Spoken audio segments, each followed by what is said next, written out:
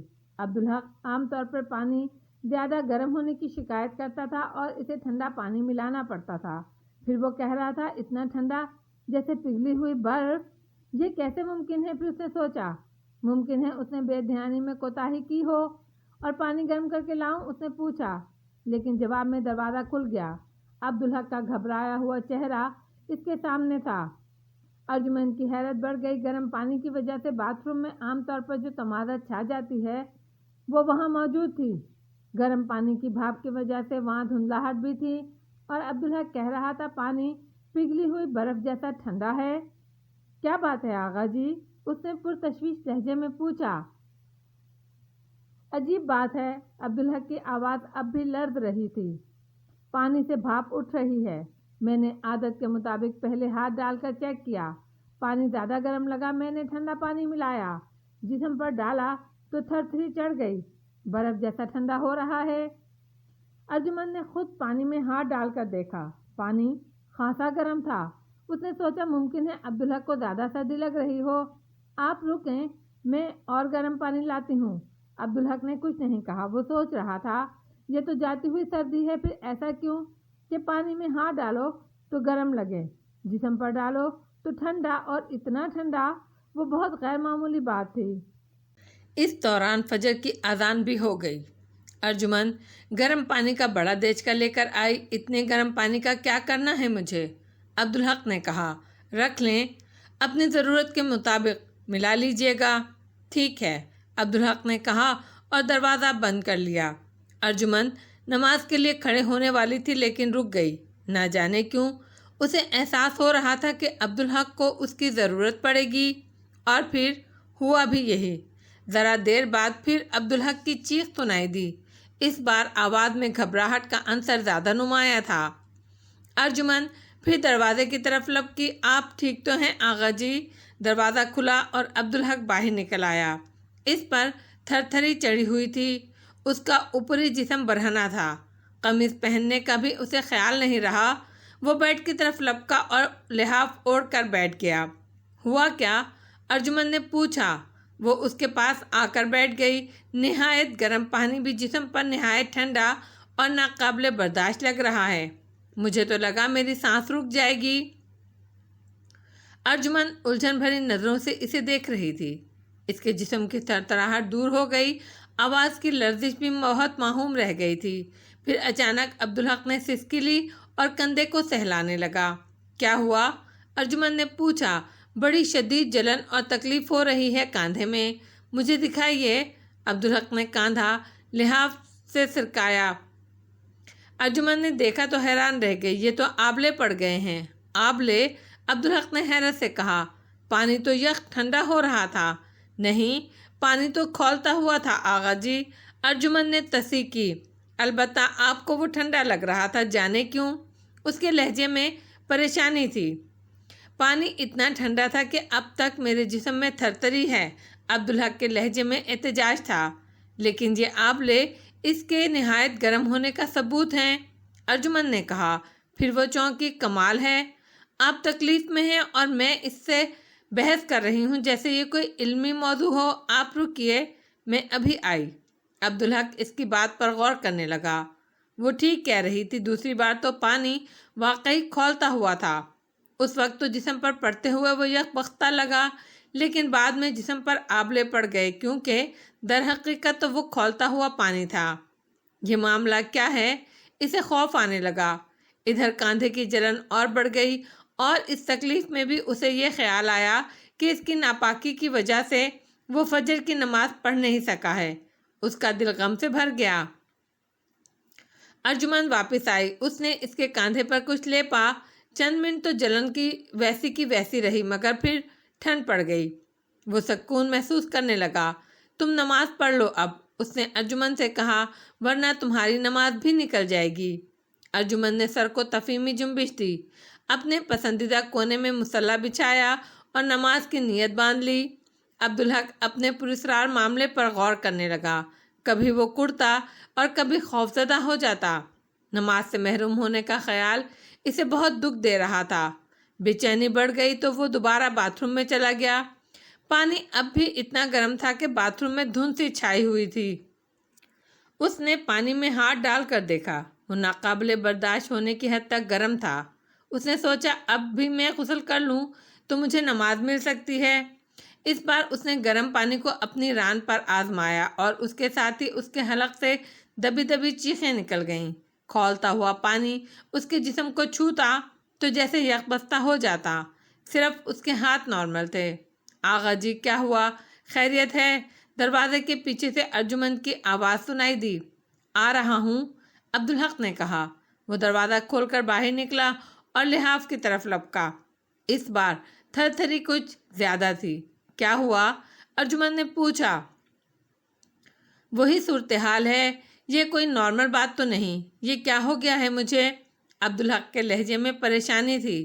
پریشان نہ ہو، انشاءاللہ سب ٹھیک ہو جائے گا، ارجمند نے اسے تسلی دی۔ لیکن عبدالحق کی پریشانی کم نہیں ہوئی۔ پھر نور الحق اٹھ گیا۔ ارجمند کے گھر کے معمولات شروع ہو گئے۔ ارجمند کے لیے وہ پریشانی تھی۔ بچہ دودھ کا تقاضا کر رہا تھا اور دودھ وہ اسے کمرے میں ہی پلاتی تھی، مگر اس وقت تو عبدالحق یوں لحاف میں چھپا بیٹھا تھا جیسے اس کے باہر آنے کا کوئی ارادہ نہیں ہو۔ ادھر نور الحق کے تقاضے اور اس کے اشارے اب واضح ہوتے جا رہے تھے۔ اس کے مضطرب ہاتھ اپنے ناشتے کی طرف مچل رہے تھے۔ آپ دفتر کی تیاری کریں نا، میں آپ کا ناشتہ لاتی ہوں۔ اب اس حال میں دفتر تو جا نہیں سکتا، عبدالحق نے دل گرفتگی سے کہا۔ ارجمند کو کوئی متبادل بندوبست کرنا تھا۔ اس نے مچلتے ہوئے نور الحق کو گود میں اٹھایا اور کمرے سے باہر نکل گئی۔ آپ اطمینان سے بیٹھیے، میں ناشتہ لگاتی ہوں، اس نے جاتے ہوئے عبدالحق سے کہا۔ عبدالحق بستر پر دراز ہو گیا۔ ارجمند نور الحق کو گیسٹ ہاؤس میں لے گئی۔ بچے کو دودھ پلا کر اس نے بیڈ روم میں عبدالحق کے پاس چھوڑا، جہاں وہ عبدالحق سے کھیلنے لگا۔ اس کی وجہ سے عبدالحق کا جی بھی کسی حد تک بہل گیا۔ عبدالحق حیران تھا کہ نور الحق اپنے معمولات کا اتنا پکا ہے۔ وہ اس سے کھیلتا رہا لیکن اس نے اسے گود میں لینے کا تقاضا نہیں کیا۔ یہ تقاضا وہ ناشتے سے پہلے کبھی نہیں کرتا تھا۔ اس صبح عبدالحق سے ٹھیک سے ناشتہ نہیں کیا گیا۔ حمیدہ تشویش سے اسے دیکھ رہی تھی۔ کیا بات ہے پتر، تو نے کچھ کھایا ہی نہیں؟ کبھی کبھی ایسا ہو جاتا ہے اماں، عبدالحق نے ظاہری بے پرواہی سے کہا۔ اور تو ابھی تک تیار بھی نہیں ہوا، دفتر نہیں جانا کیا؟ آج چھٹی کروں گا اماں، حمیدہ اور پریشان ہو گئی۔ وہ کبھی بے وجہ چھٹی کرتا ہی نہیں تھا۔ خیریت تو ہے نا پتر؟ بس یوں ہی اماں، کچھ تھکن سی ہے، آج آرام کروں گا، عبدالحق نے کہا اور مزید تفتیش سے بچنے کے لیے اپنے کمرے کی طرف چل دیا۔ سردی کا احساس ابھی تک تھا۔ پھر وہ لحاف میں گھس کر بیٹھ گیا۔ 5 منٹ بعد ارجمند نور الحق کو لے کر آ گئی، لیکن اب نور الحق مچلا جا رہا تھا۔ عبدالحق اٹھا، اس نے نور الحق کو کاندھے پر بٹھایا تو اس کی چیخ نکل گئی۔ ارے ارے، ارجمند اس کی طرف لپکی اور زبردستی نور الحق کو اپنی گود میں لے لیا، جو کسی طرح اس کے پاس آنے کو تیار نہیں تھا۔ نور الحق رونے لگا۔ وہ بار بار عبدالحق کی طرف باہیں پھیلا رہا تھا۔ بابا کے کاندھے پر ہو گیا ہے بیٹے، ہو، ارجمند نے کہا۔ نور الحق کسی بھی ڈرونی اور خطرناک چیز کے بارے میں لفظ ہو کہہ کر بتایا جاتا تھا، لیکن نور الحق اپنے مطالبے سے دستبردار نہیں ہوا۔ کوئی بات نہیں، عبدالحق نے کہا، اب ایسا بھی نہیں کہ اسے اٹھا نہ سکوں، بس ذرا احتیاط کروں گا۔ جی نہیں، بچے کو بتانا بھی تو ضروری ہے۔ ارے اتنا چھوٹا تو ہے، یہ کیا سمجھے گا، دیکھتے ہیں، ارجمند نے کہا۔ آپ ذرا اپنے کاندھے پر سے قمیض ہٹائیے۔ عبدالحق نے کاندھے پر سے قمیض ہٹا دی۔ ارجمند نے نور الحق کو اس کے کاندھے کے قریب کیا اور آبلوں کی طرف اشارہ کرتے ہوئے کہا، دیکھو بیٹے، بابا کو ہو گیا ہے۔ عبدالحق چند لمحے آبلوں کو غور سے دیکھتا رہا۔ پھر اس سے پہلے کہ ارجمند اسے روک پاتی، اس نے تیزی سے ہاتھ بڑھا کر آبلوں کو چھو لیا۔ عبدالحق کی چیخ نکل گئی۔ عبدالحق کی چیخ سن کر نور الحق کا چہرہ چٹکا اور وہ پھوٹ پھوٹ کر رو دیا۔ بار بار وہ عبدالحق کے کاندھے کی طرف ہاتھ بڑھاتا، گول سا منہ بنا کر کہتا ہو اور ہاتھ کھینچ دیتا۔ پھر اس نے عبدالحق کی طرف دونوں ہاتھ پھیلائے اور مچل کر اس کی طرف لپکا۔ ارجمند کے لیے اسے سنبھالنا ممکن نہیں تھا۔ عبدالحق نے تیزی سے اسے گود میں لیا۔ اگر وہ ایسا نہ کرتا تو شاید وہ گر جاتا۔ عبدالحق کی گود میں بیٹھ کر بچہ اس کے چہرے کو بہت غور سے دیکھتا رہا۔ اس کی نگاہوں میں بے پناہ محبت تھی۔ پھر اس نے ہاتھ بڑھا کر بڑی نرمی سے باپ کے چہرے کو چھوا اور رونے لگا۔ یہ عمل وہ بار بار دہراتا رہا، اس کے چہرے کو اپنے ہاتھوں سے سہلاتا اور روتا۔ اسے پیار کیجیے نا، ارجمند نے عبدالحق سے کہا۔ عبدالحق نے اسے پیار کیا اور اسے گود میں لیتے ہوئے اٹھ کھڑا ہوا۔ آج تو تمہیں گود میں لے کر ہی ٹہلنا پڑے گا۔ اس نے گود میں لے کر روز کا معمول پورا کیا، پھر نور الحق کو ارجمند کے سپرد کر کے بیڈ روم میں آ گیا۔ سردی کا احساس کچھ کم ہو گیا تھا، پھر بھی وہ لحاف اوڑھ کر لیٹ گیا۔ اس وقت وہ بہت دکھی ہو رہا تھا۔ یہ خیال اس کے لیے سہانے روح بنتا جا رہا تھا کہ وہ ابھی تک ناپاکی سے نجات نہیں پا سکا ہے۔ اس کی فجر کی نماز قضا ہو گئی ہے، اور یہی نہیں بلکہ اگلی نماز کے بارے میں بھی وہ کچھ کہہ نہیں سکتا۔ یہ صورتحال بہت عجیب ہے۔ کیا وہ اب کبھی نہیں نہا سکے گا؟ وہ اس پر غور کرنے لگا کہ یہ ہوا کیا ہے۔ ایک ہی بات سمجھ میں آتی تھی، اور وہ یہ کہ یہ اللہ کی طرف سے ہے۔ ایسا ہرگز نہیں کہ بالکل اچانک ہی اس پر کسی عجیب و غریب بیماری کا حملہ ہو گیا ہو۔ یہ تو اللہ کی طرف سے ہے۔ اسے یاد آیا ابھی کچھ دن پہلے ارجمند زندگی میں پہلی بار خود اس کی طرف بڑھی تھی، اور اس نے اسے جھڑک دیا تھا، اسے مایوس کیا تھا صرف نماز کے خیال سے، سردی میں غسل کرنے کے خیال سے، اور آج اسے خواہش ہوئی تو اس نے کسی چیز کی پرواہ نہیں کی۔ تو کیا اس بات پر اللہ ناراض ہو گیا اس سے؟ وہ بہت دیر سوچتا رہا اس پر۔ کیا بات ہے، میں بار بار اللہ کو ناراض کرنے والے کام کرتا ہوں۔ پھر اسے یاد آیا کہ وہ محض غسل کی بات نہیں تھی۔ ارجمند نے اس سے ایک عہد کیا تھا، اللہ کو گواہ بنا کر اپنا ہر حق اس پر معاف کر دیا تھا۔ اس کے باوجود وہ اس کی طرف بڑھی۔ اگر وہ اسے نہ روکتا تو وہ وعدہ خلافی معمول بن سکتی تھی۔ نہیں، اس نے سوچا اس پر اللہ ناراض نہیں ہوگا۔ تو پھر وہ سوچتا رہا، مگر اس کی سمجھ میں کچھ نہ آیا۔ بالآخر اس کی آنکھ لگ گئی۔ اس کی آنکھ کھلی تو اسے یاد تھا کہ سوتے میں اس نے بڑی صاف اور واضح پکار سنی تھی۔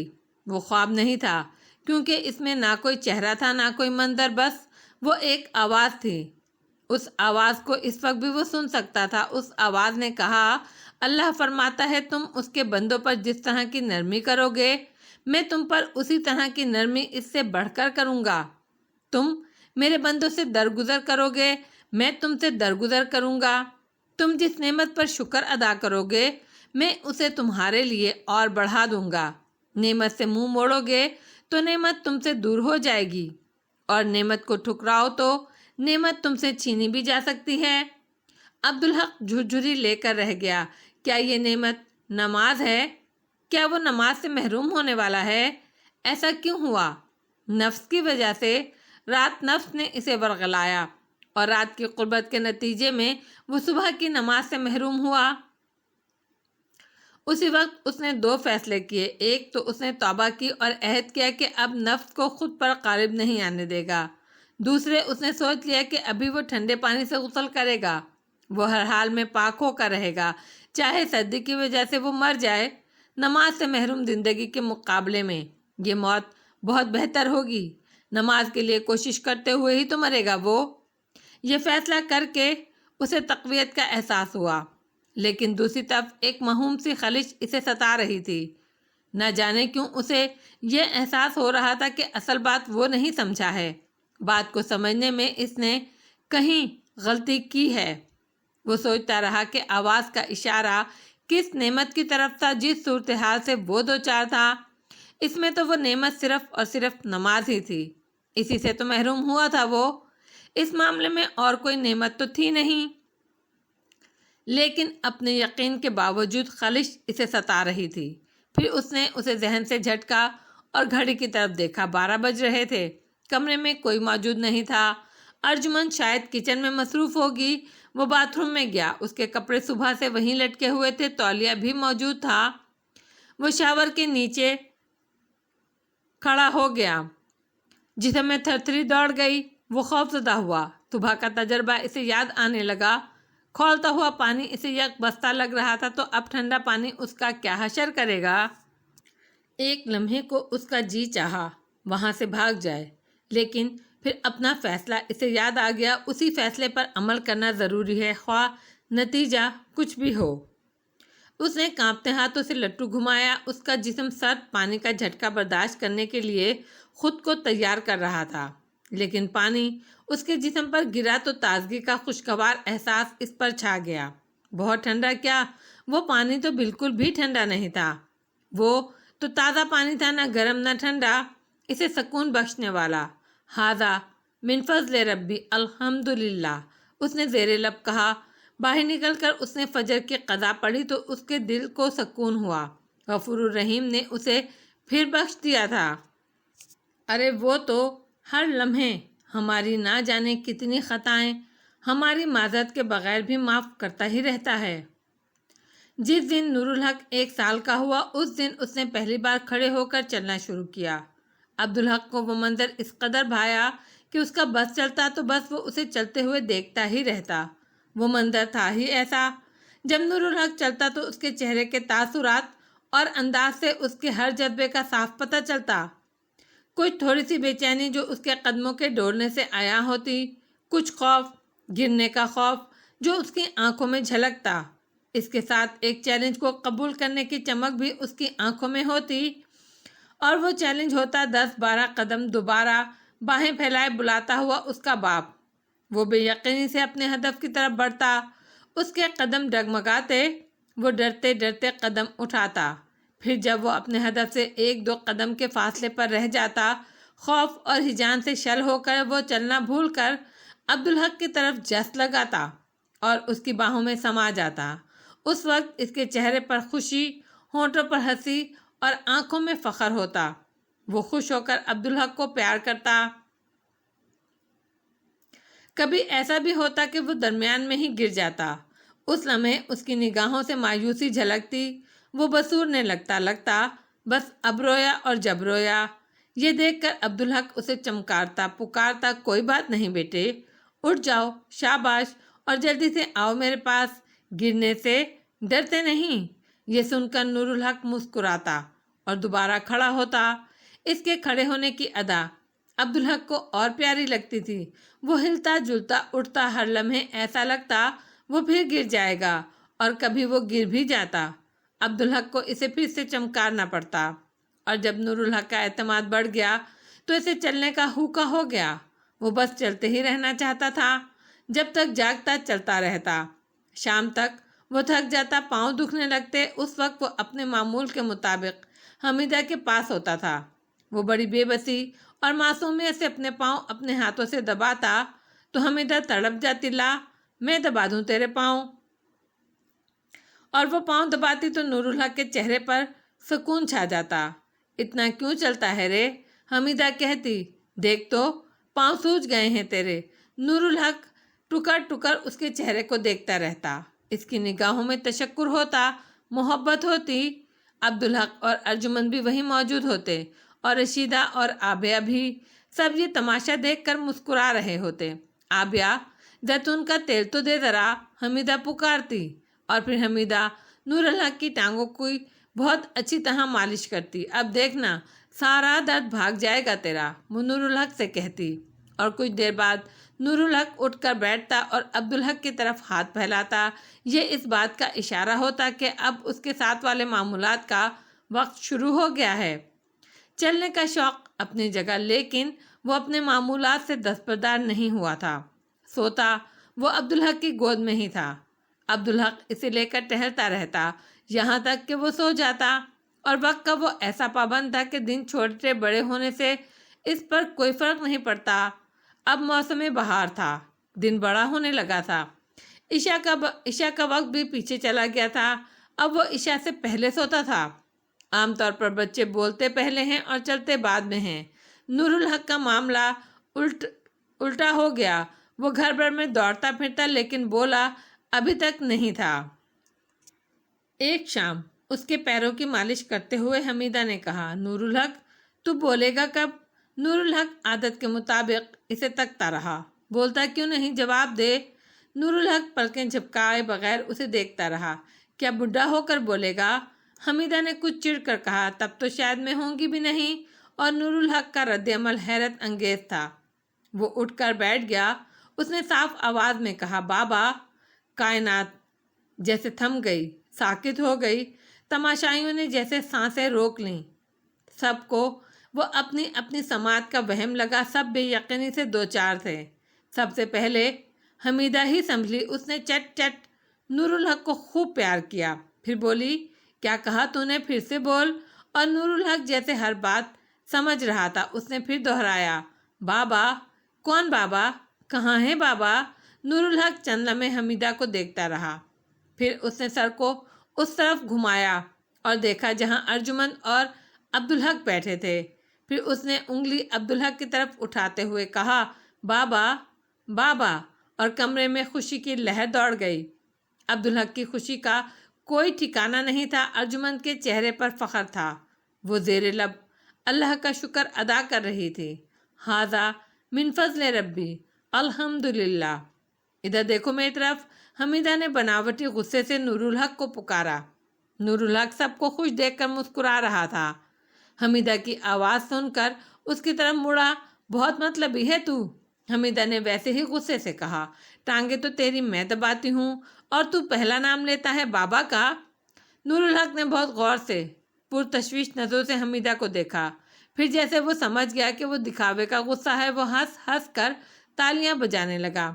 مکار کہیں کا، سب سمجھتا ہے، حمیدہ نے بڑے لاڈ سے کہا اور پھر اپنے سینے پر انگلی رکھتے ہوئے بولی، اچھا بتا، میں کون؟ نور الحق سوچتا رہا، پھر بولا، دادی۔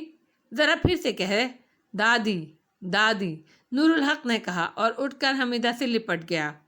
حمیدہ نے اسے جی بھر کر پیار کیا۔ میری جان، میرا لاڈلا۔ وہ خوشی سے رونے لگی تھی۔ تیرا شکر ہے ربا، تو نے یہ دن بھی دکھایا مجھے۔ پھر حمیدہ نے ارجمند کی طرف اشارہ کیا، اچھا بتا یہ کون؟ نور الحق نے جھٹ کہا، امی۔ پتر، تیرا بیٹا بڑا مکار ہے۔ حمیدہ نے عبدالحق سے کہا، بہت گہرا ہے یہ، جانے کب سے بولنا آتا ہوگا اسے، پر بولا نہیں، ورنہ اتنا صاف کیسے بولتا؟ ہاں اماں، یہ تو ہے، عبدالحق نے مسکراتے ہوئے کہا۔ اس دن سے گھر کی رونق اور بڑھ گئی۔ جس طرح کا معاملہ عبدالحق کے ساتھ غسل کے معاملے میں ہوا تھا، عام طور پر وہ ایسے معاملات وقت گزرنے کے ساتھ ساتھ اپنی اہمیت کھو بیٹھتے ہیں۔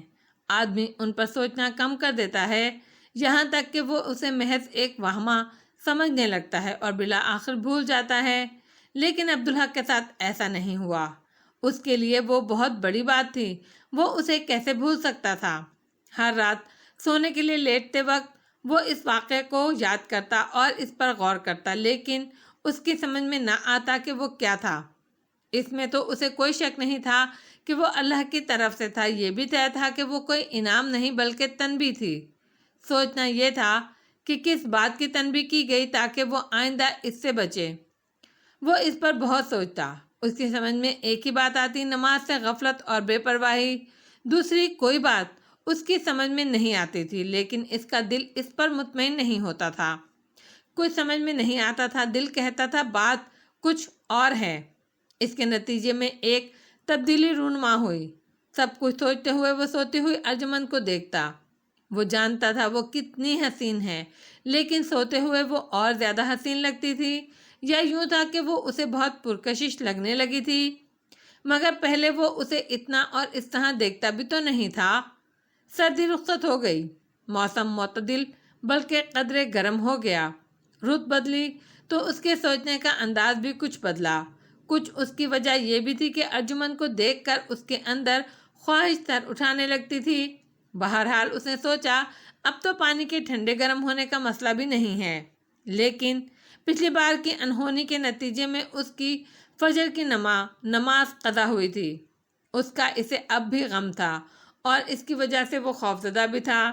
تجربہ کرنے کو جی چاہتا تھا لیکن ہمت نہیں ہوتی تھی، کہیں اس بار بھی۔ مگر ہر گزرتی رات کے ساتھ اس کی خواہش بڑھتی گئی۔ نفس سر اٹھانے لگا اور سر اٹھاتے اٹھاتے سرکشی پر اتر آیا۔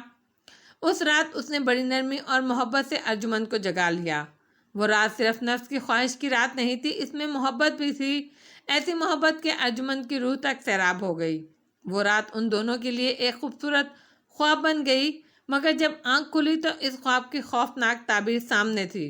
وہ دونوں ایک ہی وقت جاگے، دونوں ہی کا تہجد کا معمول تھا۔ عام طور پر ارجمند عبدالحق سے کوئی آدھا گھنٹہ پہلے بیدار ہوتی تھی، لیکن اس صبح عبدالحق بھی کچھ جلدی جاگ گیا۔ وہ سو گیا تھا، یہ بھی اللہ کی رحمت تھی۔ آپ رکیں، میں گرم پانی لاتی ہوں۔ موسم خاصا گرم تھا، خوابگاہ میں نسبتاً زیادہ گرمی تھی۔ وہ پنکھا چلا کر سوئے تھے۔ عبدالحق نے کہا، اس کی ضرورت نہیں ارجمند، اس وقت تو ٹھنڈا پانی اچھا لگے گا۔ ارجمند نے کچھ نہیں کہا۔ وہ کمرے سے نکلی اور کچن کی طرف چلی گئی۔ جانے سے پہلے اس نے عبدالحق کے کپڑے باتھ روم میں پہنچا دیے۔ عبدالحق باتھ روم میں گیا تو بے حد پر اعتماد تھا۔ وہ شاور کے نیچے کھڑا ہوا اور اس نے لٹو گھمایا۔ پانی کی پھوار جیسے ہی جسم پر گری، اس کی چیخ نکل گئی۔ وہ گھبرا کر شاور سے ہٹا۔ بہکلاہٹ ایسی تھی کہ اسے لٹو گھمانے کا خیال ہی نہ رہا۔ چند لمحے وہ اپنے کاندھوں کو سہلاتا رہا۔ حیرت کی بات تھی، اس کے کاندھوں پر آبلے نہیں پڑے تھے، حالانکہ جسم پر گرنے والا پانی اسے کھولتا ہوا محسوس ہو رہا تھا۔ کاندھوں پر جلن البتہ رہی، اور وہ بھی پھر بتدریج کم ہوتی چلی گئی۔ اس نے پاجامہ پہنا اور باہر نکل آیا۔ اس کا دل خوف اور غم سے بھرا ہوا تھا۔ باہر ارجمند موجود تھی۔ اس نے اس کے چہرے پر ہوائیاں اڑتے دیکھیں تو دلاسا دینے والے انداز میں بولی، گھبرائے نہیں، میں نے پانی گرم کر لیا ہے، ابھی لائی۔ یہ کہہ کر وہ باہر جانے کے لیے پلٹی۔ اس کی ضرورت نہیں ارجمند، عبدالحق نے کہا۔ ارجمند نے پلٹ کر اسے تشویش سے دیکھا۔ عبدالحق کی آواز کی لرزش نے اسے پریشان کر دیا۔ کیا ہوا؟ اس نے پوچھا۔ اس بار معاملہ برعکس ہے۔ کیا مطلب؟ شاور کا پانی مجھے ناقابل برداشت حد تک گرم لگ رہا ہے، کھولتا ہوا۔ ارجمند نے حیرت سے اسے دیکھا۔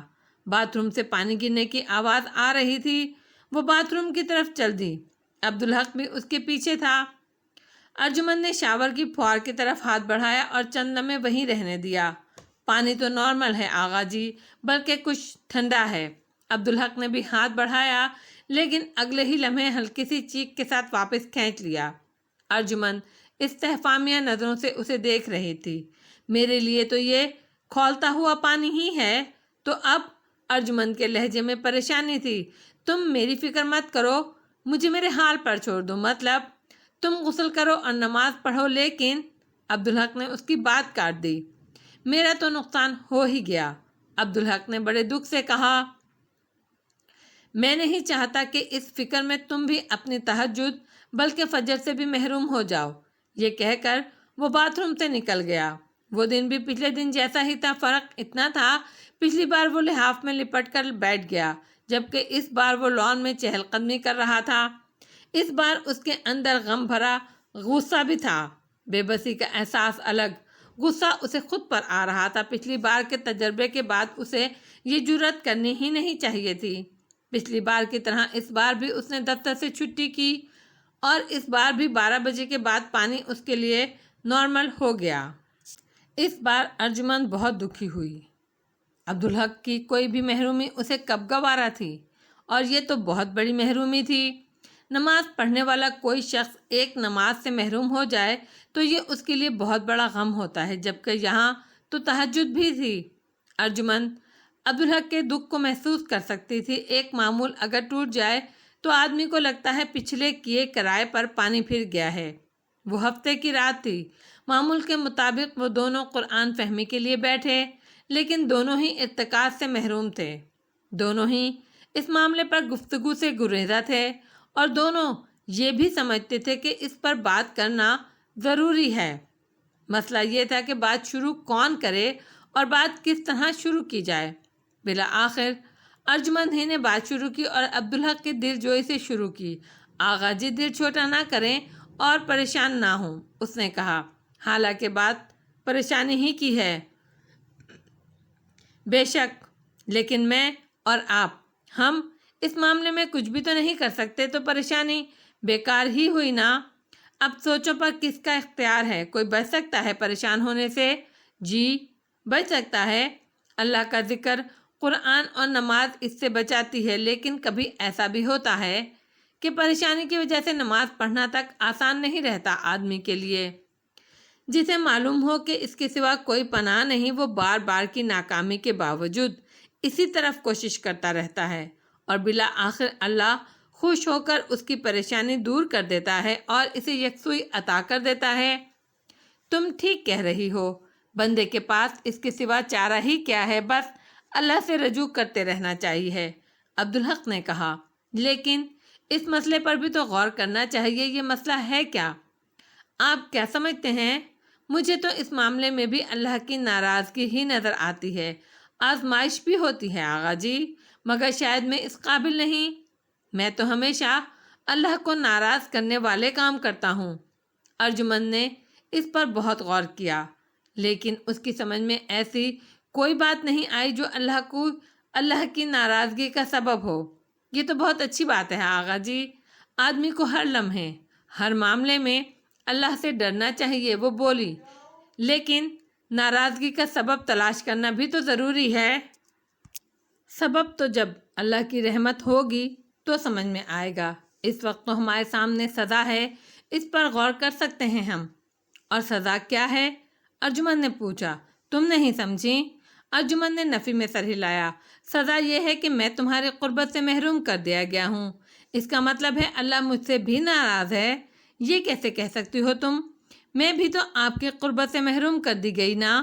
عبدالحق نے شکایتی نظروں سے اسے دیکھا۔ یہ تمہاری محرومی کہاں ہے؟ اس کے لہجے میں شکایت تھی۔ تم تو پہلے ہی اس سے دستبردار ہو گئی تھیں، تمہارے لیے اس کی اہمیت ہی کہاں تھی؟ ارجمن اس کا جواب دینا چاہتی تھی، وہ کہنا چاہتی تھی کہ وہ تو اس محرومی کا تصور بھی نہیں کر سکتی۔ وہ خود ہی اللہ کی محبت کے نام پر دنیا ترک کرنے پر تلا ہوا تھا، ورنہ اس نے تو صرف اس سے اپنے تعلق کو بچانے کے لیے اصرار کیا تھا۔ اب یہ تو اس کا دل ہی جانتا تھا کہ اس نے کتنی بڑی قربانی دی تھی۔ وہ تو بس اسے خوش اور دنیا اور آخرت میں کامیاب دیکھنا چاہتی تھی، مگر وہ اس کی محبت کو کہاں سمجھ سکا تھا۔ وہ یہ بھی کہہ سکتی تھی کہ جسے وہ اب اپنی محرومی اور اپنی سزا قرار دے رہا ہے، اس کے نزدیک اس کی اہمیت ہی کب تھی؟ 2 سال کے عرصے میں اسے یہ نعمت اس نے دی ہی کتنی تھی؟ ابتدائی عرصے کے بعد لمبی جدائی، پھر نور بانو کی موت کے نتیجے میں دوری جسے پھوپھا جان کی محبت نے توڑا، اور اسے دوسری سہاگ رات ملی۔ اس کے بعد عبدالحق کے فرسٹریشن کی اس رات کی قربت جس نے اسے زخمی کر دیا تھا، پھر عزت نفس کی بحالی کے لیے اس کی کوشش جس کے نتیجے میں اسے دھتکارا گیا، اور اس کے بعد وہ رات جب محبت سے عبدالحق اس کے قریب آیا جو اس کے لیے اللہ کی رحمت تھی، جب اسے محبت بھی ملی اور عزت نفس بھی بحال ہوئی، اور اسی رات سے یہ سزا شروع ہوئی۔ مگر اس نے کچھ کہا نہیں۔ اس کی کسی بات سے عبدالحق کے شیشہ دل پر بال آئے، یہ وہ کبھی گوارا نہیں کر سکتی تھی۔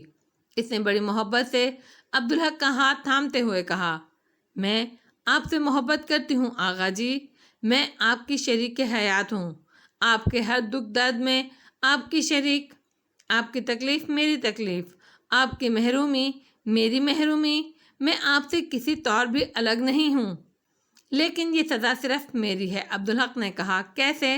غسل صرف میرے لیے ناممکن ہو جاتا ہے، تمہیں تو کوئی مشکل نہیں ہوتی، فجر سے صرف میں محروم ہوتا ہوں، تم نہیں۔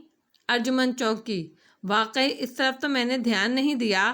اس نے سوچا، جو کچھ آغا جی پر گزر رہی ہے مجھ پر تو نہیں گزرتی، یہ کیا معاملہ ہے؟ کیا بھید ہے؟ ضرور کوئی بڑی بات ہے۔ چپ کیوں ہو گئی؟ بولو نا۔ عبدالحق نے اسے خاموش دیکھ کر کہا، آپ ٹھیک کہہ رہے ہیں آغا جی، اس زاویے سے تو میں نے سوچا ہی نہیں۔ ارجمن کے لہجے میں شرمندگی تھی۔ عبدالحق نے پریشانی کے باوجود اس کی شرمندگی محسوس کی۔ تم ایسا کیوں ہو رہی ہو جیسے شرمندہ ہو؟ شرمندہ تو میں ہوں آغا جی، کس بات پر؟ اس پر کہ آپ کے حق دکھ درد میں شریک ہونے کا دعویٰ کر رہی تھی، مگر ایسا ہے نہیں۔ اس میں تمہارا کیا قصور؟ عبدالحق نے اسے دلاسا دیا۔ یہ تو اللہ کا حکم ہے اور یہ طے ہو گیا ہے کہ یہ سزا ہے، اب میرے جرم کی سزا مجھے ہی ملے گی، تمہیں تو نہیں۔ مگر جرم کیا ہے آپ کا؟ یہ سمجھ میں آ جائے تو بات ہی کیا؟ پھر تو توبہ کے دروازے کھلے ہیں نا، اب آپ کیا کریں گے؟ اللہ سے دعا کروں گا جس عمل کی یہ سزا ہے مجھے اس کی آگہی عطا فرما دے تاکہ میں عملی طور پر اس کا ازالہ کرنے کی کوشش کروں، اور اس کے علاوہ وہ اپنے تمام معلوم نامعلوم گناہوں پر توبہ کروں گا جس میں یہ نامعلوم گناہ بھی شامل ہوگا جس کی یہ سزا ہے۔ میں بھی اللہ سے بہت دعا کروں گی آپ کے لیے۔ جزاک اللہ۔ عبدالحق نے خود کو کچھ ہلکا محسوس کیا۔ وہ دونوں ہی اس پر سوچتے اور غور کرتے رہے۔ آدمی سوچتا ہے تو بہت کچھ سمجھ میں آتا ہے، چاہے اصل بات نہ سمجھ پائے۔ سوچنے اور غور کرنے کا فائدہ ضرور ہوتا ہے کیونکہ وہ کوشش ہوتی ہے اور اس میں اخلاص ہوتا ہے۔ عبدالحق نے اپنے آغاز سے ہی سوچنے اور غور کرنے والا تھا، اور اللہ کی رحمت پر تو کبھی نہ کبھی ہر انسان غور کرتا ہے۔ دنیا کا نظام قائم ہی اس رحمت کے دم سے ہے۔ اللہ نے قرآن میں کئی مقامات پر بتایا کہ فرشتے اللہ کی حمد اور تسبیح ہر وقت کرتے ہیں اور زمین والوں کی طرف سے استغفار کرتے رہتے ہیں، ورنہ جس بڑے پیمانے پر شرک کیا جاتا ہے اور اللہ پر تہمت لگائی جاتی ہے اس کی وجہ سے اس کی شدت سے آسمان پھٹ پڑتا، اور یہ بھی طے ہے کہ فرشتے سب کچھ صرف اللہ کے حکم کی تعمیل میں کرتے ہیں، تو فرشتوں کا زمین والوں کے لیے استغفار اللہ کی رحمت ہی تو ہے۔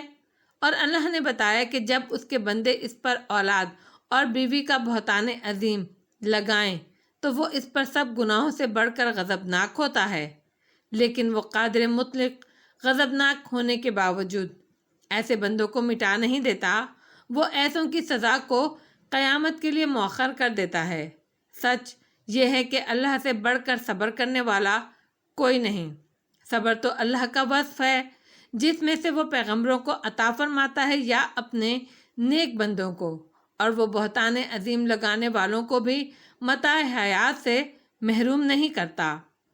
عبدالحق ہمیشہ سے سوچتا تھا دنیا میں سب سے زیادہ صاف اور واضح نظر آنے والی چیز اللہ کی رحمت ہے، اور اس کی وسعت ایسی ہے کہ اسے لفظوں میں بیان کرنا ممکن ہی نہیں۔ بندہ سر توڑ کوشش کر لے نہیں بیان کر سکتا، اور خود اللہ نے نہایت جامع انداز میں بیان فرمایا کہ اس کی رحمت بے پایہ ہے، اس نے اس سے بڑی کائنات کا احاطہ کر رکھا ہے۔ اللہ کی رحمت بہت وسیع اور سمجھ میں نہ آنے والی ہے، کیوں نہ ہو؟ وہ اللہ کی رحمت ہے، اس اللہ کی جسے کوئی جان اور سمجھ نہیں سکتا۔ اس کی رحمت ہو تو بندہ اس پر غور کرے، وہ اس پر خوش ہو اور رحمت فرمائے تو وہ جستہ بجستہ اللہ کے حکم کے مطابق اس بندے پر عیاں ہو، اسے نظر آئے، اور سب کو ایک جیسا نظر نہیں آتا، ایک جیسا سمجھ میں نہیں آتا۔ یہ اس بات کا ثبوت ہے کہ یہ بھی اللہ کی طرف سے ہے۔ ایک بندے کو ایک کام میں اللہ کی رحمت نظر آتی ہے تو سینکڑوں بندوں کو وہ محض اتفاق لگتا ہے، اور بہت سے تو اسے الٹا زحمت سمجھ بیٹھتے ہیں۔ عبدالحق اللہ کی رحمت پر غور کرتا تو بے بسی کے احساس سے نڈھال ہو جاتا، دماغ شل ہو جاتا۔ اللہ کی رحمت میں شامل عنصر اتنے ہیں کہ بندہ انہیں کبھی سمجھ ہی نہیں سکتا۔ اللہ کی تمام صفات اس میں شامل ہیں، اور پھر نعمتیں وہ بھی اس رحمت کا حصہ ہیں، اور اس حصے کو، ان نعمتوں کو کثرت ایسی ہے کہ شمار کرنا تو دور کی بات، بندہ اس کے عشر عشیر کے عشر عشیر بھی نہیں سمجھ سکتا، تو وہ رحمت کو کیا سمجھے گا؟ اس سے اس کی سمجھ میں ایک بات آتی تھی، اللہ نے یہ سب کچھ سمجھنے کے لیے انسان کو زمین پر نہیں بھیجا، کیونکہ یہ سب سمجھنے کے لیے تو ازل سے ابد تک عمر بھی ناکافی ہے۔ انسان کی زندگی کا مقصد صرف اور صرف اللہ پر ایمان لانا اور اس کی اطاعت کرنا ہے۔ ایمان بھی عقل سے نہیں، دل سے اور زبان سے، کیونکہ دل کا خمیر یقین ہے اور عقل کا شک۔ تو پھر غور کرنے کا حکم کیوں؟ صرف اس لیے کہ غور کرو تو اللہ خوش ہو کر تمہیں سمجھائے، اور تم اللہ کو تھوڑا سا سمجھو گے تو اس کے کچھ اور قریب ہو جاؤ گے، ایمان بڑھے گا۔ غور کرتے رہو گے تو اللہ تھوڑا تھوڑا تمہیں بڑھاتا رہے گا، سمجھو گے اور فلاح پاؤ گے۔ انسان کی اعلیٰ ترین کامیابی اس کی معراج اللہ سے محبت ہے، لیکن محبت کیسے ہوگی؟ اگر آپ اسے جانتے ہی نہیں، اور اگر آپ جان جائیں کہ وہ آپ کے لیے کیا کیا کر چکا ہے، کیا کیا کرتا ہے، اس کی نعمتیں اور اس کی عنایتیں کتنی ہیں، تو آپ اس سے محبت کیے بغیر رہ نہیں سکتے۔ اسے مولوی مہر علی یاد آ گئے۔ ایک بار انہوں نے کہا تھا، پتر عبدالحق، کائنات کی سب سے بڑی حقیقت یہ ہے کہ اللہ معبود برحق ہے، کہیں کوئی اس کا شریک نہیں، وہ واحد، احد اور یکتا ہے، نہ وہ کسی سے ہے اور نہ کوئی اس سے ہے، وہ مالک الملک ہے، سب کچھ اسی کا ہے۔ جس نے یہ حقیقت سمجھ لی وہ فلاح پا گیا۔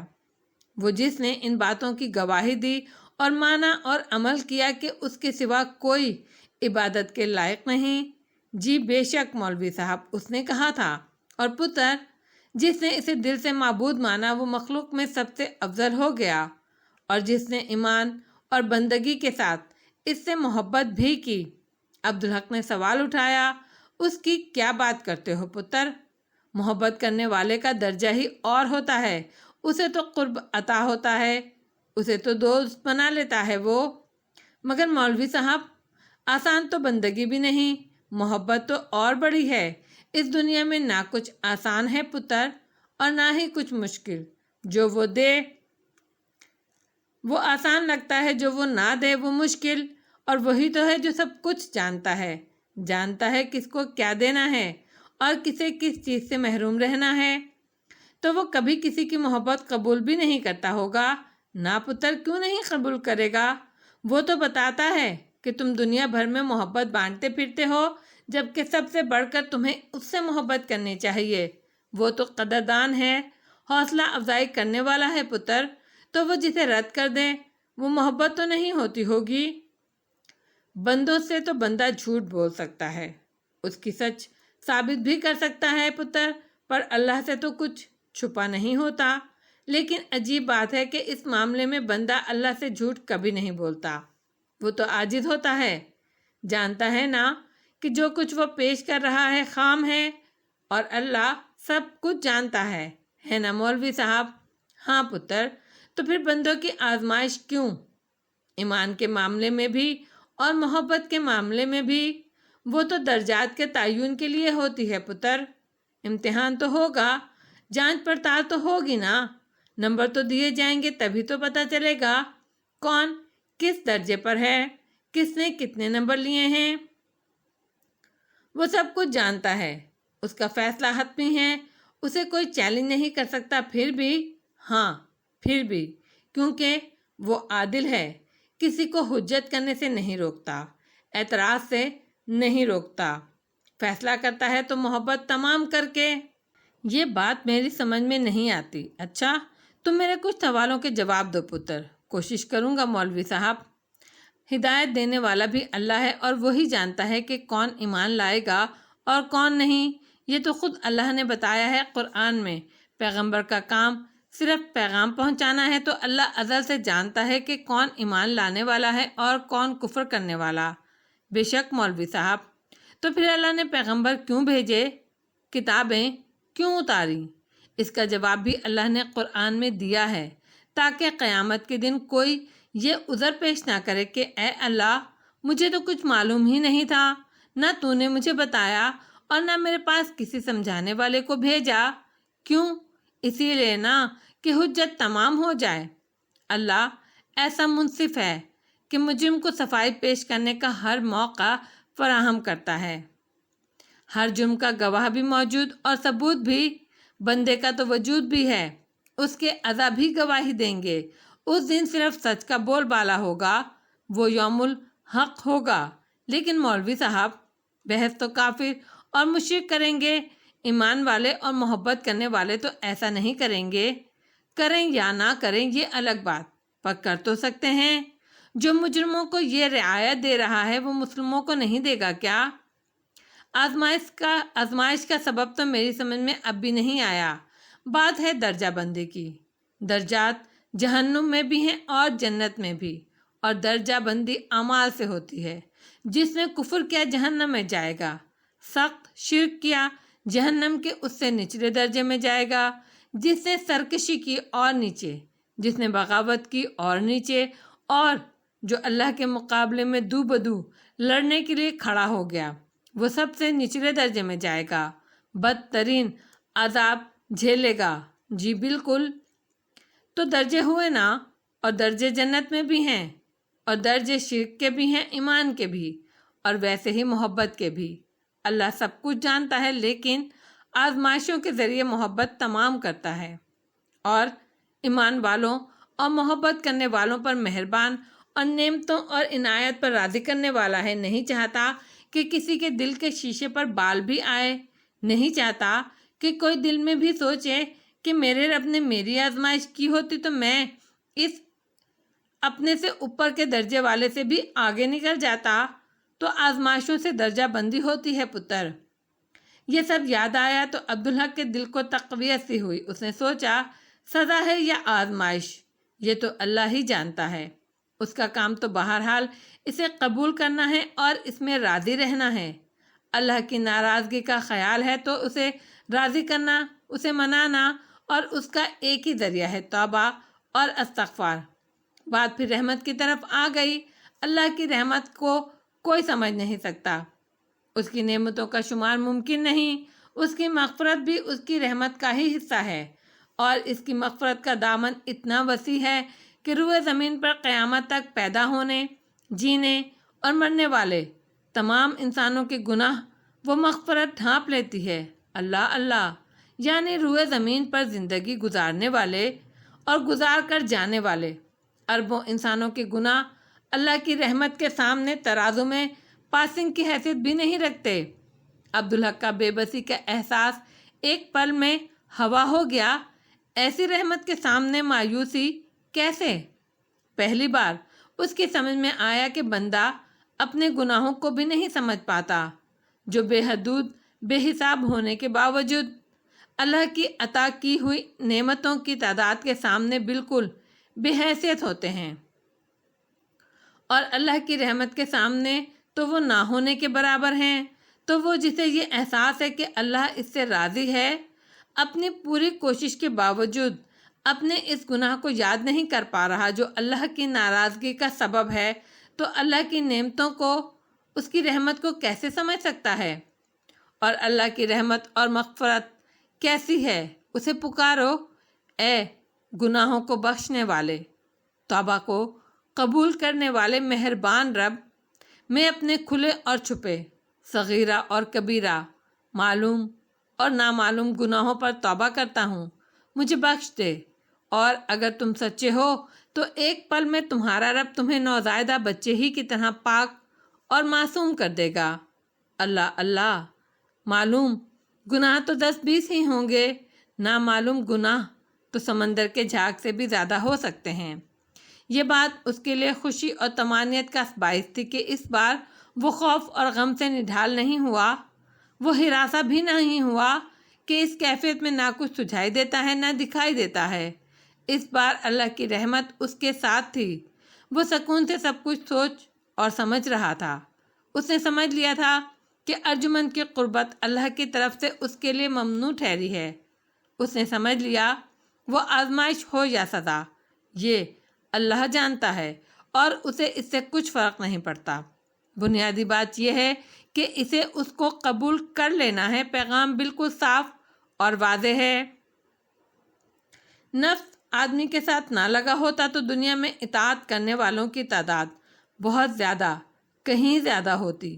ایک وجہ یہ بھی ہے کہ اللہ نے حکم دینے کے بعد اس پر عمل کرنے یا نہ کرنے کے معاملے میں آدمی کو آزادی عطا کر دی ہے۔ آدمی عام طور پر نفس سے ہار جاتا ہے۔ اس معاملے پر غور کیا تو وہ اس نتیجے پر پہنچا کہ اللہ نے اس معاملے میں آزادی تو اسے بھی دی ہے، مگر ذرا سختی کے ساتھ۔ وہ نہیں جانتا، وہ نفس سے ہار جاتا ہے تو غسل اس کے بس میں نہیں ہوتا، اور اس کے نتیجے میں وہ تہجد اور فجر سے محروم ہو جاتا ہے۔ اب نفس سے ہار جانا تو بہت آسان ہے، البتہ نماز سے محرومی پر دکھ اور پچھتاوا اللہ کی رحمت ہے، لیکن بار بار یہ سب کچھ ہونے کی صورت میں وہ دکھ اور پچھتاوا کم ہوتے ہوتے بالکل ختم ہو جائے گا، اور وہ اس محرومی کو قبول کر لے گا۔ یہ انسان کی فطرت ہے۔ اس بے پرواہی ہی کی وجہ سے تو وہ نفع سے نقصان کی طرف جاتا ہے۔ عبدالحق کا وجود تھر تھرا گیا۔ نہیں، میں انشاءاللہ ایسا نہیں ہونے دوں گا۔ میں نے فیصلہ سمجھ لیا ہے اور قبول کر لیا، لیکن میں کمزور ہوں، اسی لیے اللہ سے استقامت کی دعا بھی کروں گا، اور اگر میں اپنے فیصلے پر قائم رہا تو یہ اللہ ہی کی رحمت ہوگی، اور اگر میرے نفس نے مجھے زیر کر لیا، میں اپنے نفس سے ہار گیا، تو اس کے ذہن میں سوال ابھرا تو وہ خسارہ اٹھانے والوں میں شامل ہو جائے گا۔ اس کے اندر سے خود ہی جواب ابھرا اور وہ خسارہ بڑھتا ہی چلا جائے گا۔ ابھی تو وہ صرف فجر سے محروم ہوا ہے، بات اس سے آگے بھی جا سکتی ہے، ظہر بھی، پھر عصر بھی، اور ممکن ہے وہ پورے دن غسل سے محروم رہے۔ اس پر لرزہ چڑھ گیا۔ اگر اللہ نے اسے غسل سے محروم ہی کر دیا تو نہیں، انشاءاللہ ایسا نہیں ہوگا۔ اللہ نے اس پر رحمت فرمائی ہے، اپنے حکم کو سختی سے اس پر نافذ کیا ہے، یہ تو مقام شکر ہے۔ اللہ نے اس کے لیے اس سے بچنے کی راہ نہیں چھوڑی، اور اگر وہ اسے قبول نہیں کرتا تو پھر یہ عام خسارہ نہیں ہوگا، وہ تو راندہ درگاہ ہو جائے گا۔ اس کا خوف دور ہو گیا۔ وہ اٹھا اور اس نے پہلے شکر کے 2 نفل پڑھے۔ اللہ نے اس پر رحمت فرمائی۔ پھر اس نے قضائے حاجت کے 2 نفل پڑھے اور اللہ سے استقامت کی دعا کی۔ نماز پڑھ کر وہ اٹھا تو پرسکون تھا۔ ارجمن بھی اس سلسلے میں غور کرتی رہتی تھی۔ اس کی سمجھ میں آ گیا تھا یہ معاملہ غیر معمولی نوعیت کا ہے۔ پہلی بار جب عبدالحق نے پانی کے برف جیسا ٹھنڈے ہونے کی شکایت کی تھی تو اس کے خیال میں یہ کوئی خاص بات نہیں تھی۔ سردی کا موسم تھا اور ایسا ہو جاتا ہے۔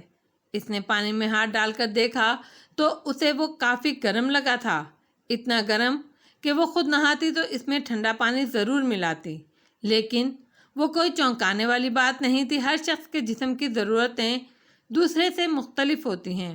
جو پانی اسے گرم لگ رہا تھا وہ عبدالحق کو کم گرم لگ سکتا تھا، اور حمیدہ کو تو وہ ٹھنڈا ہی لگتا، مگر اس پر اسے تشویش ہوئی کہ عبدالحق کو وہ برف جیسا ٹھنڈا لگا۔ یہ بات تو کوئی بھی نہیں کہہ سکتا تھا۔ بہرحال ایسا بھی ہوتا ہے، کبھی کسی کے جسمانی ضرورتیں تبدیل بھی ہو جاتی ہیں۔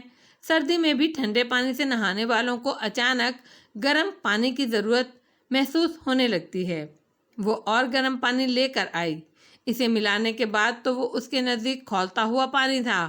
وہ عبدالحق سے کہنا چاہتی تھی کہ اتنا گرم پانی جسم پر آبلے ڈال دے گا، لیکن اس نے کہا نہیں، بس دل میں اللہ سے عبدالحق کے لیے عافیت طلب کرتی رہی۔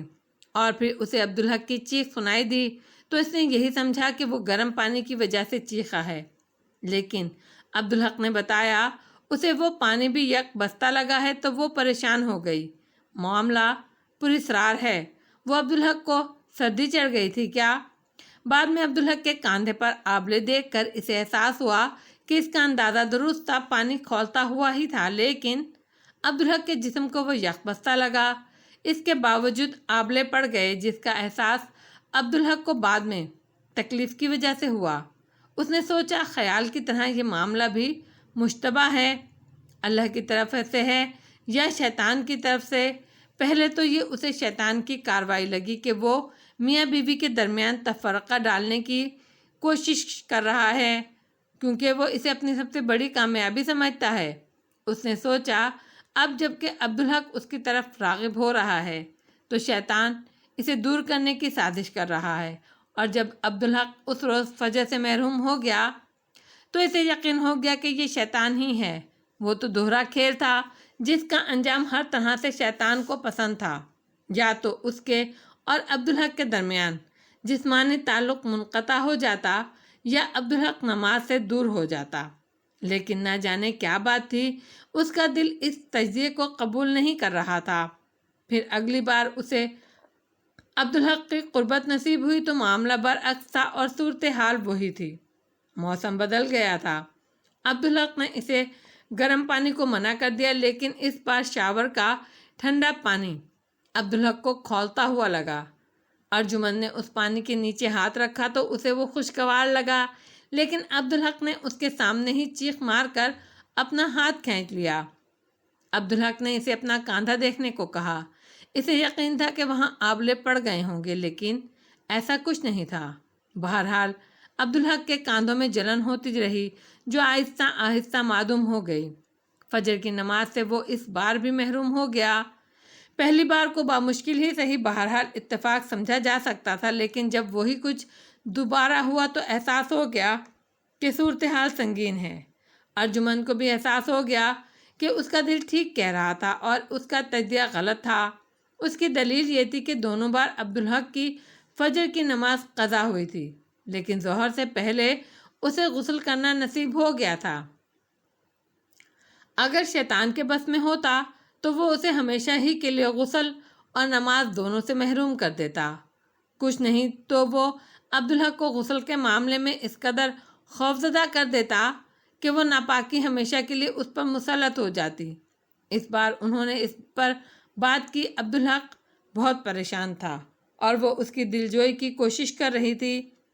عبدالحق کا خیال تھا اللہ اس سے ناراض ہے اور یہ اس کے لیے سزا ہے، جبکہ اس کے خیال میں یہ آزمائش تھی۔ اس نے تنہائی میں عبدالحق کی بات پر غور کیا، لیکن اسے ناراضگی کا کوئی سبب سجھائی نہیں دیا۔ عبدالحق اس کی فہم کے مطابق اللہ کا اطاعت شعار بندہ تھا۔ اللہ نے اپنی رحمت سے اسے اپنے خوف بھی عطا فرمایا تھا، تبھی تو اسے ہر بات میں اللہ کی ناراضگی کا خیال ہوتا تھا۔ اپنے ایسے بندے سے جس پر وہ اتنا فضل فرماتا ہو ایسے کہاں خفا ہوتا ہے؟ وہ تو اپنے عام بندوں سے بھی اتنی آسانی سے خفا نہیں ہوتا۔ وہ تو بہت بخشنے والا اور مہربان ہے۔ اس کا خیال تھا یہ محرومی دنوں کے لیے ہے اور سزا بھی، لیکن عبدالحق نے ٹھیک کہا۔ وہ تو پہلے ہی اللہ کو گواہ بنا کر اپنے ہر حق سے دستبردار ہو چکی تھی، اب تو اس کا حق بھی اس کے حق میں اللہ کے لیے انعام تھا، اور آزمائش یا سزا وہ جو بھی تھی صرف عبدالحق کے لیے تھی، کیونکہ غسل اس کے لیے تو دشوار نہیں کیا گیا اور نہ ہی وہ نماز سے محروم ہوئی تھی۔ پھر اس پر اسے خیال آیا وہ اپنے حق سے دستبردار کیوں ہوئی تھی؟ صرف اس لیے کہ عبدالحق نے اللہ کی محبت میں اسے ترک کرنے کا فیصلہ کر لیا تھا۔ تو کیا اللہ اب عبدالحق کو یاد دلا رہا ہے اپنی محبت کا دعویٰ اور اس کا ارادہ؟ اس کے دل میں یقین ابھرا کہ یہی بات ہے، اور غور کرنے پر اس کی سمجھ میں آیا عبدالحق نے کیا غلطی کی ہے۔ اللہ کو یہ دونوں باتیں بہت ناپسند ہیں کہ اس کے بندے اس کی حرام کی ہوئی کسی چیز کو اپنے اوپر حلال کر لیں اور اس کی حلال قرار دی ہوئی کسی نعمت کو اپنے اوپر حرام کر لیں، اور عبدالحق نے یہی تو کیا تھا۔ خواہ اس کی نیت کتنی ہی اچھی رہی ہو تو اللہ نے اس کی پاداش میں اسے عبدالحق سے خود دور کر دیا تھا۔ اس کا دل غم سے بھر گیا۔ عبدالحق اللہ کی ناراضگی کا سبب جاننا چاہتا تھا اور وہ اسے بتا سکتی تھی۔ اس نے سوچا مجھے آغا جی کو یہ بات بتانی چاہیے، لیکن وہ ڈر گئی۔ قوی امکان اس بات کا تھا کہ یہ جاننے کے بعد عبدالحق اسے آزمائش قرار دے کر اسے چھوڑ دے گا اور وہ اس کے نام سے بھی محروم ہو جائے گی۔ یہ وہ گوارا نہیں کر سکتی تھی۔ دوسرے، وہ اپنے لفظوں سے عبدالحق کو اپنے سامنے ہلکا اور شرمندہ نہیں کر سکتی تھی۔ تاہم اس نے سمجھ لیا اب یہ اس کی ذمہ داری ہے کہ عبدالحق کو اس کے کمزور لمحوں میں بھی بہکنے نہ دے، اسے روک دے، اور اس نے فیصلہ کیا کہ وہ ایسا ہی کرے گی۔ عبدالحق کو کبھی اس سے انکار نہیں رہا کہ اس نے اپنی پوری زندگی میں ارجمن سے خوبصورت اور حسین کوئی لڑکی نہیں دیکھی، لیکن یہ بھی وہ پوری سچائی سے کہہ سکتا تھا کہ مرحومہ نور بانو سے زیادہ پرکشش اسے کبھی کوئی نہیں لگا تھا، اور وہ یہ بھی جانتا تھا کہ نور بانو حسین تو کیا بامشکل قبول صورت تھی۔ کبھی وہ اس پر حیران بھی ہوتا۔ ارجمن کا بے پناہ حسن نگاہوں کے لیے دل نواز تھا۔ اس کو دیکھ کر جی للچاتا تھا، بلکہ پاکیزگی کا احساس ہوتا تھا۔ دل میں اچھی سوچ ابھرتی تھی۔ وہ اللہ کی ثنائی کو دل میں سبحان اللہ کہہ کر بے ساختہ داد دیتا۔ میر انیس کا شعر پہلی بار پوری طرح اس کی سمجھ میں آیا۔ پڑھیں درود نہ کیوں دیکھ کر حسینوں کو، خیال سنت سانے ہیں پاک بینوں کو۔ لیکن نور بانو خوبصورت نہ ہونے کے باوجود اسے بھڑکاتی۔ وہ جیسے آگ تھا اور وہ تیل۔ اس کو دیکھ کر اس کے وجود میں نفسانی خواہشیں مچلنے لگتیں۔ اس کی دید میں سکون نہیں تھا، فتنے تھے۔ ارجمن کو دیکھ کر وجود میں روشنی اور ٹھنڈک پھیلتی اور نور بانو کو دیکھ کر آگ بھڑک اٹھتی۔ وہ خدا کا شکر ادا کرتا کہ وہ اس کی بیوی ہے، ورنہ بہت بڑی آزمائش بلکہ فتنہ بن جاتی اس کے لیے۔ اللہ کی رحمت کے وہ دونوں ہی اس کی بیویاں تھیں اور وہ جانتا تھا کہ شروع ہی سے وہ حسن پرست ہے۔ اس کی سمجھ میں یہ بات نہ آئی کہ پھر حسین ترین ارجمن اس پر اثر انداز نہیں ہوتی، جبکہ واجبی شکل و صورت کی نور بانو اسے پاگل کر دیتی ہے۔ پھر اس کی سمجھ میں یہی آیا کہ کشش زیادہ بڑی چیز ہے اور کشش اللہ کی طرف سے ہوتی ہے۔ مگر اب اچانک ایک بڑی تبدیلی آ گئی۔ ارجمن میں اسے اس سے کہیں زیادہ کشش محسوس ہونے لگی، بلکہ نور بانو میں جتنی وہ نور بانو میں محسوس کرتا تھا۔ یہ بات اس کے لیے اتنی ناقابل فہم بھی نہیں تھی۔ اس نے ارجمن کو ناقدانہ نظروں سے دیکھا۔ یہ بات یقینی تھی کہ وہ تبدیل ہوئی تھی، وہ پہلے سے زیادہ خوبصورت ہو گئی۔ اس نے پہلے والی ارجمن کا تصور کیا اور اس کا سامنے موجود ارجمن سے موازنہ کیا تو یہ بات واضح ہو گئی، اور تبدیلی قدرتی بھی تھی اور فطری بھی۔ پہلے ارجمن لڑکی تھی، نودیدہ کلی جیسی، اور اب وہ ایک شگفتہ مہکتا ہوا پھول بن چکی تھی۔ ارجمن اس وقت سو رہی تھی اور وہ اسٹڈی میں اپنے معمولات سے نبٹ کر سونے کے لیے آیا تھا، لیکن ارجمن کو دیکھ کر وہ سونا بھول گیا۔ اس نے ارجمن کو بہت غور سے، بہت تفصیل سے دیکھا۔ اب وہ لڑکی نہیں تھی، لیکن اسے عورت بھی نہیں کہا جا سکتا تھا۔ اس کا مطلب تھا اس وقت وہ حسن و جمال کے اعتبار سے اپنے نقطۂ عروج پر تھی۔ شاید عورت وہ اس لیے نہیں لگتی تھی کہ ابھی ماں نہیں بنی تھی۔ اس نے بے ساختہ ارجمن کی طرف ہاتھ بڑھایا، مگر فوراً ہی کھینچ لیا۔ اسے یاد آیا اسے اس نعمت سے محروم کر دیا گیا ہے۔ اس نے گھبرا کر منہ پھیر لیا اور آنکھیں بند کر کے سونے کی کوشش کرنے لگا، لیکن وہ عجیب بے پناہ کشش تھی، وہ اس سے محفوظ نہیں رہ سکتا تھا۔ اس نے آنکھیں کھولیں، پھر سر گھما کر اسے دیکھنے لگا۔ اس بار نفسانی خواہش اتنی شدید تھی کہ اسے پہلے کبھی اس کا تجربہ ہی نہیں ہوا تھا۔ ایسا تو کبھی نور بانو کے معاملے میں بھی نہیں ہوا۔ کئی بار اس نے ہاتھ بڑھایا، لیکن اندر سے اٹھنے والی تنبیہی آواز بے حد توانا تھی۔ اس نے ہاتھ کھینچ لیا۔ خواہش تند ہوتی گئی۔ ایسے میں آدمی ہار جاتا ہے، لیکن اس کے اندر ایک مزاحمت موجود تھی جو خواہش کی تندہی کے ساتھ اس سے زیادہ بڑھ رہی تھی۔ اسے اپنی تہجد اور فجر کی پاسداری اور حفاظت کا خیال روک رہا تھا۔ اس نے گھبرا کر تسبیح شروع کر دی، لیکن وہ اسے دیکھنے سے خود کو نہیں روک پایا۔ اسے ایسا لگ رہا تھا وہ سو نہیں سکے گا اور بالآخر تہجد سے تو محروم ہو ہی جائے گا، لیکن اسے پتہ بھی نہ چلا اور اسے نیند آ گئی۔ کتنی دیر میں آئی یہ وہ نہیں کہہ سکتا، بس وہ اللہ ہی کی رحمت تھی۔ وہ تہجد کے لیے اٹھا، فجر بھی پڑھی، نماز میں ارتکاز اور حضوری کی کیفیت بھی تھی، لیکن اس کے بعد ارجمن اس کے سامنے آئی تو وہ بے خود ہو گیا۔ اس نے ارجمن کو ایسے دیکھا کہ پہلے کبھی نہیں دیکھا تھا۔ وہ خوبصورت اور پاکیزہ چہرہ، وہ اس کی شفاف اور روشن آنکھیں، وہ معصوم محبت بھری نگاہ، وہ دمکتی ہوئی پیشانی، پھولوں کی طرح شگفتہ لب و رخسار۔ سبحان اللہ! پھر اس کی نگاہ نے نیچے کا سفر کیا۔ وجود میں ایک شعلہ سا بھڑک اٹھا۔ دل سے اٹھتی سبحان اللہ کی آواز دھیمی ہوتے ہوتے معدوم ہو گئی۔ سوچیں منتشر ہونے لگیں۔ پہلی بار اس کی سمجھ میں آیا مکمل حسن کیا ہوتا ہے۔ وہ صرف چہرہ نہیں تھا، سراپا تھا۔ وہ صرف پری چہرہ نہیں تھی، نہایت خوش بدن اور متناسب الاعضاء بھی تھی۔ وہ ایک ایسے خوبصورت درخت کی طرح تھی جو نہایت خوبصورت اور خوش رنگ پھولوں اور پھلوں سے لدا ہوا ہو۔ یہ کیسے ممکن تھا کہ اس کی دیکھتی ہوئی نگاہوں کی حدت ارجمن تک نہ پہنچتی؟ کچھ یوں بھی کہ وہ اس کے لیے بالکل نئی بات تھی، لیکن احساس ہونے کے باوجود اسے یقین نہیں ہو رہا تھا۔ اس نے نظریں اٹھا کر دیکھا اور حیران رہ گئی۔ عبدالحق کی آنکھوں میں مچلتی ہوئی خواہش بالکل واضح تھی اور وہ تسلسل اور وارفتگی سے اسے دیکھے جا رہا تھا۔ اس کی نظریں حیا کے بوجھ سے جھک گئیں، لیکن وہ اسے بہت اچھا بھی لگا۔ اس وقت کھانے کی میز پر حمیدہ نہیں تھی اور یہ غنیمت تھا۔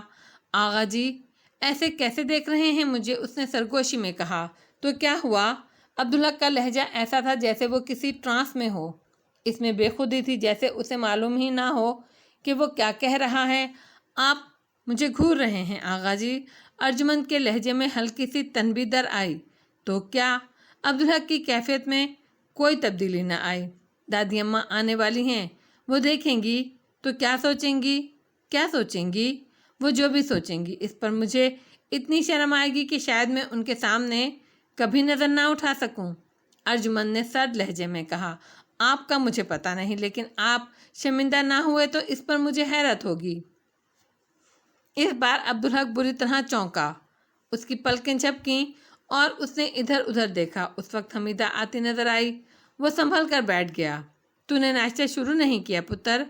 حمیدہ نے قریب آ کر کہا۔ پھر وہ کرسی پر بیٹھ گئی۔ آپ کے بغیر کیسے کروں اماں؟ چل اب تو میں آ گئی نا۔ لیکن عبدالحق کو ناشتے میں کوئی رغبت نہیں تھی۔ بار بار اس کی نظریں ارجمند کی طرف اٹھتیں، مگر وہ فوراً ہی نظریں نیچی کر لیتا۔ دفتر میں بھی عبدالحق کا یہی حال رہا۔ ارجمند کا سراپا اس کی نگاہوں سے ہٹ ہی نہیں رہا تھا۔